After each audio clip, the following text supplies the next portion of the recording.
पुणी जणकू टाणी नेला कुंभीर। ब्राह्मणी नदी कूଳରେ ठिया होइतिबा बेले कुंभीर झांपी नेइतिबा जଣାपड़िछि। संपृक्त व्यक्ति जनक केन्द्रापड़ा जिला राजनगर ब्लॉक राजपुर गाँव बोली सूचना मिली। महिषी चराणी जनक हेउछंती भास्कर राउत। तांको बयस 50 वर्ष।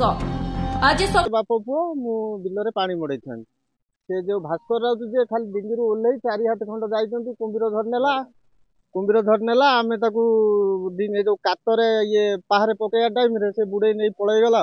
से तो डिंगी ओल्लै चाली गिरी जाउछंती 4 हाथ खंड डिंगी छाड़ीती मात्र छाड़ीतीनी से धरनेला पथुरु आसी कले भास्कर महिषी चराइबा पाई ब्राह्मणी नदी निकटरे ठिया होइथिले।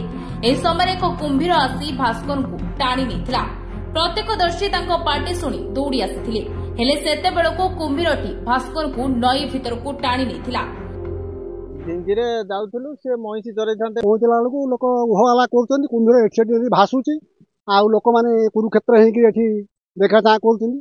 गत काली आम गाँव में महिषी चराउथिले तांकू दिन भरी रंजिला से कुंभीर।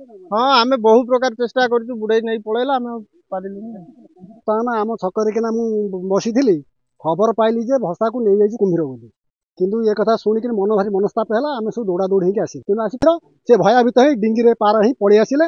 किंतु काली से रक्षा पाई जाए काली भी आम गाँव गोटे पिला को नहीं पड़े जाता से डिंगी मानुने डिंगी पाखे भिड़ी भिड़ी से रोचे कुंभीर किसी मानुना बलात्कार कुंभीर बोले कुंड पाइबनी आ बहुत लंबा कुंभीर। किछि दिन तले जड़े महिला को कुंभीर मारी देथिबा कथा मनरू न लिभुनु एबे पुणी कुंभीर आउ जणको आक्रमण करिबा घटना समस्तको आतंकित करिछि। 2 मास मध्यरे 4 जणको कुंभीर टाणी नेलानी। कुंभीर को नहीं स्थानीय अंचल में आतंक खेली जाइछि। ब्यूरो रिपोर्ट दिनलिपि लाइव।